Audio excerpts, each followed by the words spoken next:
በዚች ምድር የሚኖር ማንኛውም ሕያው ፍጡር አንድ የማይቀር የጋራ ዕጣ ፈንታ አለው።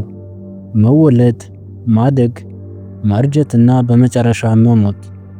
ይህ የተፈጥሮ ሕግ ለሰው ልጅም ሆነ በምድር ላይ ላለ ለማንኛውም ፍጡር እኩል ነው።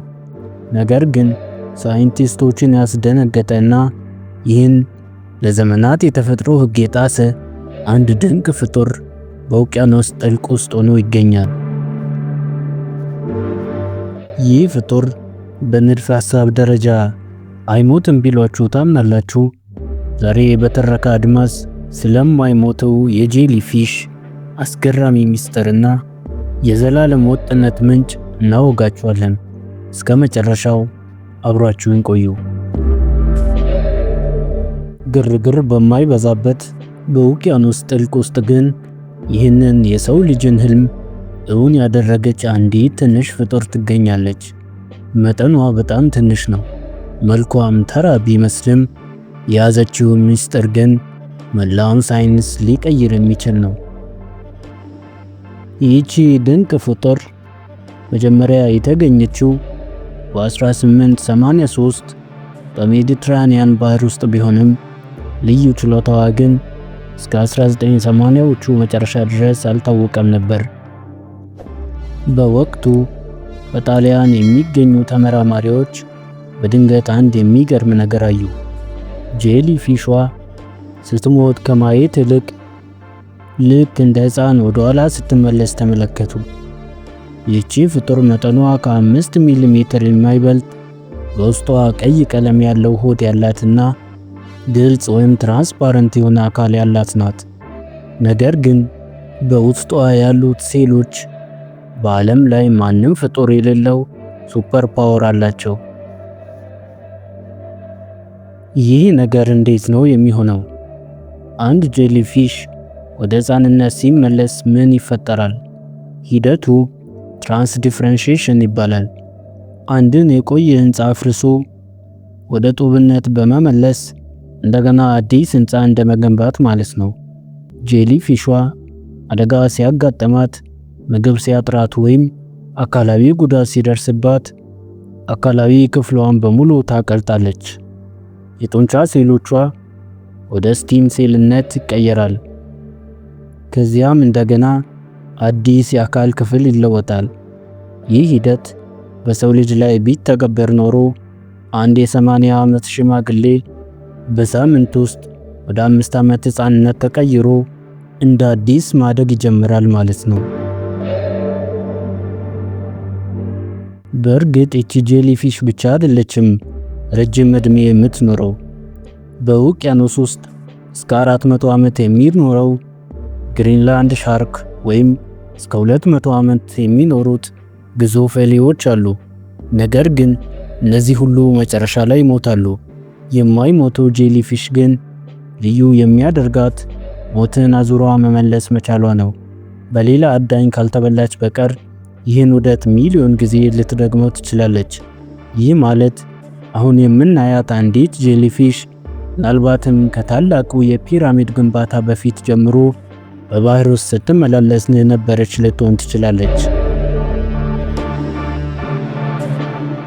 ሳይንቲስቶች የዚችን ፍጡር ዲኤንኤ ምስጢር ለመፍታት ሌት ተቀን እየሰሩ ነው።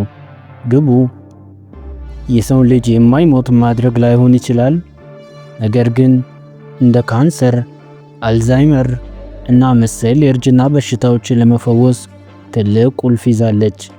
ተፈጥሮ ሁልጊዜም ከኛ ቀድማ ትሄዳለች።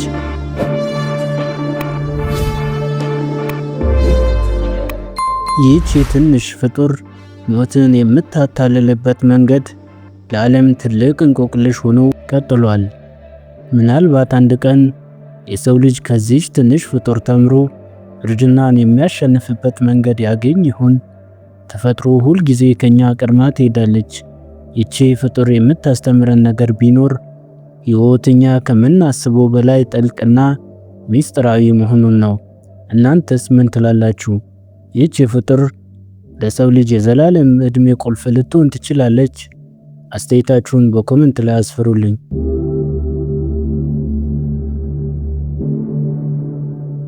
በየቀኑ በምንረግጠው አፈር ውስጥ፣ በጓሯችን ሳርና በቤታችን ጥግ ስር እጅግ አስገራሚ የሆነ ድራማ እንደሚካሄድ ያውቃሉ? እኛ ዝም ብለው የሚርመሰመሱ ስኳር የሚያሳድዱ ደካማ ፍጥረታት አድርገን የምናያቸው ጉንዳኖች እንደ እውነቱ ከሆነ በምድር ላይ ካሉ እጅግ የረቀቁና አስፈሪ ስልጣኔዎች መካከል ቀዳሚዎቹ ናቸው። ጉንዳኖች በምድር ላይ መኖር የጀመሩት ከ130 ሚሊዮን ዓመታት በፊት ነው። ይህ ማለት ዳይኖሰሮች በምድር ላይ ሲንጎራደዱ ጉንዳኖች ነበሩ እንደማለት ነው። ዳይኖሰሮች ሲጠፉም ጉንዳኖች በጽናት ቀጥለዋል። ዛሬ በትረካ አድማስ ስለ ጉንዳኖች ማንም የማይነግራችሁን 2 ትላልቅ ምስጢራት ይዘንላችሁ ቀርበናል።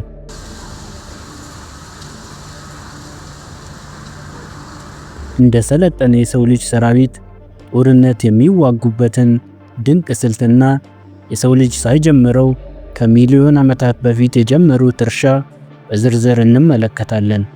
አብራችሁን ቆዩ።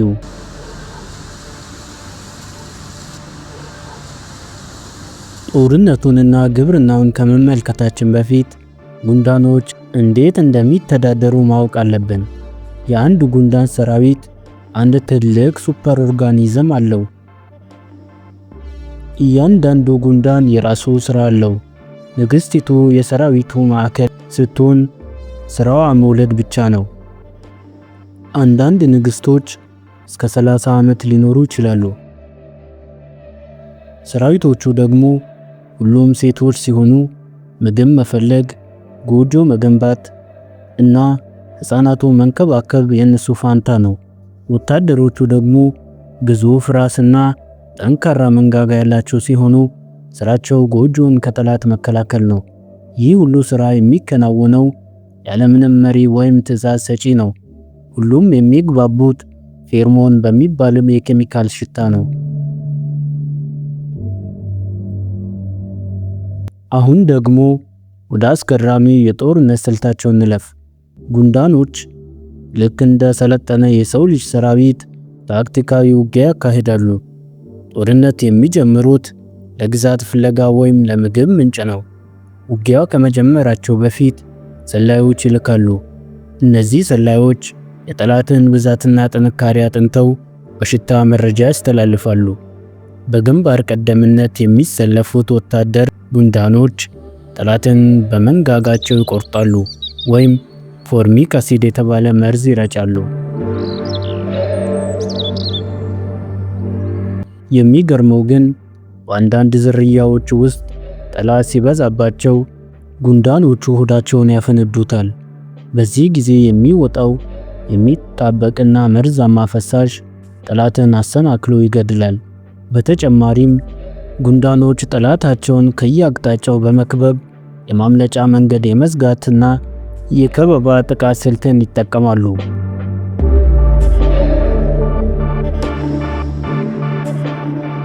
ይህ ምናልባት የጉንዳን ዓለም እጅግ አስደንጋጭ ክፍል ሊሆን ይችላል።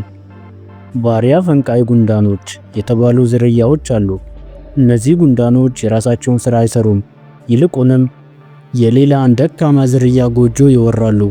ወረራውም ሲጠናቀቅ የጠላትን እንቁላሎች ሰርቀው ወደ የራሳቸው ጎጆ ይወስዷቸዋል።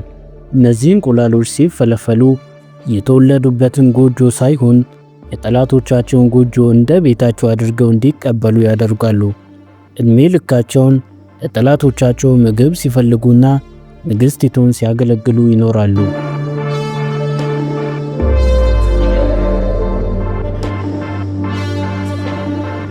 ከጦርነቱ ጎን ለጎን ጉንዳኖች በግብርናው ዓለምም ወደር የላቸውም። የሰው ልጅ ግብርናን የጀመረው ከ12000 ዓመታት በፊት ቢሆንም ጉንዳኖች ግን ከ60 ሚሊዮን ዓመታት በፊት ጀምረውታል። ሊፍ ኮተር የተባሉ ጉንዳኖች ቅጠል ቆርጠው በሰልፍ ወደ ጎጆአቸው ይወስዳሉ። የሚገርመው ግን ቅጠሉን አይበሉትም። ይልቁንም ቅጠሉን አኝከው ማዳበሪያ በማድረግ ፈንገስ ያበቅሉበታል። ያደገውን ፈንገስ ደግሞ እንደ ዋና ምግባቸው ይጠቀማሉ። በተጨማሪም ጉንዳኖች ልክ እንደኛ ከብት ያረባሉ። ኤፊድ የተባሉ ትንንሽ ነፍሳትን በመንከባከብ ከነሱ የሚወጣውን ጣፋጭ ፈሳሽ እንደ ወተት ያልባሉ። ሌላ አዳኝ እንዳይበላባቸው እንደ እረኛ ጥበቃ ያደርጉላቸዋል። ጉንዳኖች በብዛት ሲሆኑ ምድርን ይገዛሉ። በአንድነት ሲቆሙ ግዙፍ ድልድዮችን ይሰራሉ፣ ሰፊ ግዛቶችንም ያስተዳድራሉ። በአጠቃላይ ጉንዳኖች የሚያስተምሩን ነገር ቢኖር ስኬት የሚገኘው በአካል ግዙፍነት ሳይሆን በስርዓት፣ በታታሪነትና በአንድነት መሆኑን ነው። እነዚህ ትንንሽ ፍጥረታት ምድርን የሚገዛው ግዙፍ ሳይሆን አስተዋዩና ተባባሪ መሆኑን ምስክር ናቸው። በዛሬው ሰፊ ትረካችን ስለ ጉንዳኖች ያየነው ሁሉ ተፈጥሮ ምን ያህል ድንቅ መሆኗን ነው። እናንተስ የትኛው የጉንዳኖች ባህሪ ይበልጥ አስገረማችሁ? አስተያየታችሁን በኮሜንት ላይ አስፍሩልኝ። በተጨማሪም እንዲህ ያሉ አስገራሚ ታሪኮችን ቻናላችንን ሰብስክራይብ በማድረግ የትረካ አድማስ ቤተሰብ ይሁኑ። ትረካ አድማስ፣ እውቀትን በታሪክ